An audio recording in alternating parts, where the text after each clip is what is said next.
Hi, I'm going to give you a quick start overview of the competition analysis component of Market Samurai. And personally, this is a part of Market Samurai that I use on a regular basis and find very insightful. It gives you a very good look into the kind of work you're going to need to do in order to rank on a specific keyword. So let's jump in.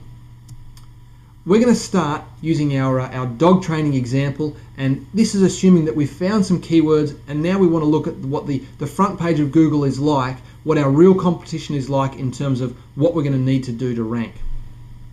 So as we scroll down our list of prospective keywords, we see dog training DVD. Now these keywords, again, they met our criteria of enough searches to be interested in. They looked like at a high level the competition wasn't going to be too bad, and they had some commercial value. People were spending good money in AdWords, and that combined with traffic gave us good commercial value. So we see here one, dog training DVD.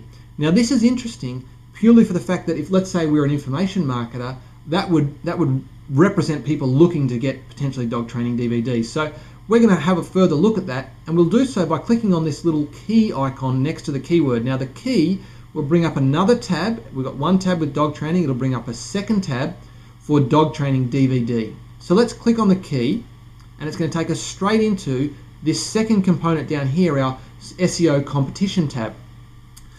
Now, if we didn't, we could simply click down this for any keyword that we look at. So we're in the SEO competition tab, and we want to generate results in order to be able to see what our competition looks like for this given phrase. So what this has done, this has gone to Google and said, give me the front page of Google, tell me which web pages are ranking on that, but tell me a bit more about them so I can assess the competition for those given keywords. So I'll shut that down so we don't need to wait. As we look at each of the tabs, each of the columns, the first column is DA. This stands for domain age. So this example here of Dog Whisperer DVD, this has a domain age of 5 years. Generally, the older the domain, the more challenging it is to compete. Secondly, this site has a page rank of 3, according to Google's PageRank score. Now, both of those squares have a yellow background, which means that in our assessment, they are middle of the road in terms of competition. They're sort of a medium strength competition. If the competition we deem to be higher, we will set them with a red background, or if the competition we deem to be lower, we'll set them with a yellow with a green background. So as we move across, we can see that this site here has 808 links to that page itself and 973 links to anywhere in the site. These are backlinks across the entire domain. So these are backlinks to the page, which in this case is a home page, and these are backlinks across the entire domain. Moving forward, we have the number of backlinks from educational or government sites. We can see whether or not this website is in the DMOZ directory and in the Yahoo directory.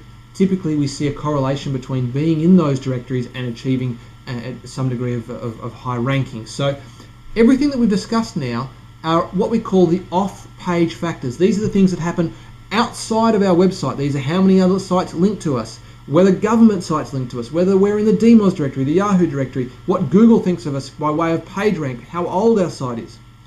But if we look to the right-hand side, what we see here is that the title, these 4 columns here are effectively our on-page factors. So title simply says that the word dog training DVD is in the title tag of this web page.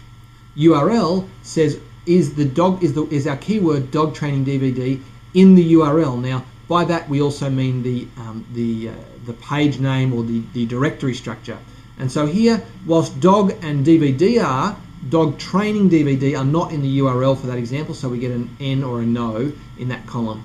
Finally, is the word dog training DVD in our description? In this case, for the first result, yes it is, but it is not in a heading tag. A heading tag for the technically oriented people watching is either in HTML, it's either H1, H2 or H3. In essence, what it means is they have not created a primary heading from Google's perspective around this phrase. And finally, the cache age when Google last took a look at the site. You may be thinking to yourself, as I look down this list, there is some competition here because we've got scores of page ranks 3 and 4. That's a degree of competition, and some of you may be watching with sites that have much higher authority, and you could easily go here, but others may be weak authority, and you may not be able to as easily compete. Every one of these pages has links to it. You know, some of them hundreds, some of them less than 100, and some of them getting authority from the links to the domain name. But none of them have got it perfect in terms of what we call the on-page factors, these 4 factors over here. None of them have got the title tag, the URL, the description, and the header tag all targeting dog training DVD. And so that might mean that it's going to take a little bit less effort. We don't need to be quite as strong as if we can get the on-page factors sorted out. Now there's a couple of other components in here that I think are quite interesting. Firstly, let's say we're in this market but we're not ranking on the front page and we wish to compare our website. If we click Add Custom URL, we can go, there's a result that falls on the second page of Google that we can drop in here. And so this website, which is on the second page, we can see why it's probably on the second page. We can see it's got a PageRank 2, so it's a little bit weaker than most of the results. It's only got 2 backlinks to the page. It's got a smaller number of backlinks overall, and the on-page factors aren't right. It's not in the title, the URL, the description. It's only in a heading tag. And so if that was our site, we could say, well, we can at least fix these on-page factors very easily, and maybe if we've done that, we might need to look at start building some more links to our site.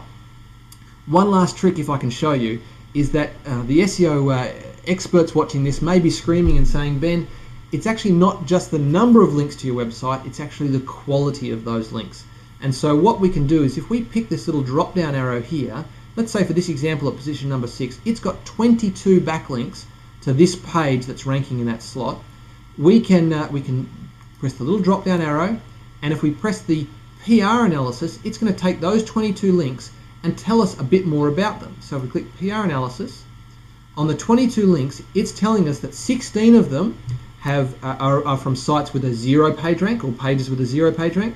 2 of them are PageRank 1 on PageRank 1. 2 of those links come from pages with PageRank 2, and 1 of them is actually from a page with a PageRank 4 and 1 with PageRank 3. So that's telling us that some of these links are from some more authority sites, or sites with a bit of authority, but most of them are from pretty low authority, weak sites. So we could then look at our own link building and say, well, what kind of links are we going to need in order to compete in that space?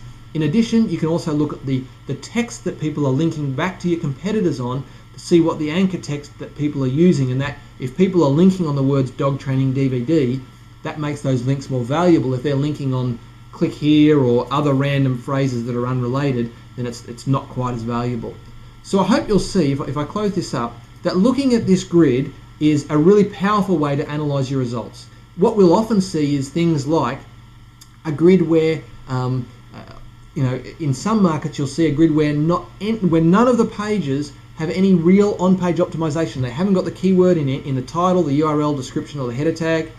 And so you'll see a lot of green over here, but the pages themselves are strong. And often in those markets, what you sometimes see is one exception, a result where one listed result has got the on-page factors right, and it might be sitting at position 6 or something like that, and you'll say to yourself, great, because we can do the same thing. We've seen one very weak website penetrate into the search results by getting the on-page factors right, and so that gives us some heart and some courage that this is a market that we can enter into. You'll also see scenarios where the top 2 or 3 results are really strong sites, and then the strength really falls away. And what that means is that you might be able to easily get to position number 4, but positions 1, 2, and 3, which is where a major portion of the traffic comes from, are really locked out pretty tightly. So you can see that this grid starts to let you see the strength of the competition across each of the results on the front page of Google. I hope you find that useful. Personally, I use this very regularly and find it very insightful. So I encourage you to check it out, and certainly check out the keywords that you're already targeting and see how you're competing against the other players in your market, and the kind of work you're going to need to do in order to rank. And don't forget that Market Samurai has some great modules to help you find content you can post, and to also help you with promotion and link building, and we've got a whole bunch more coming out on that. So stay tuned. Thanks very much.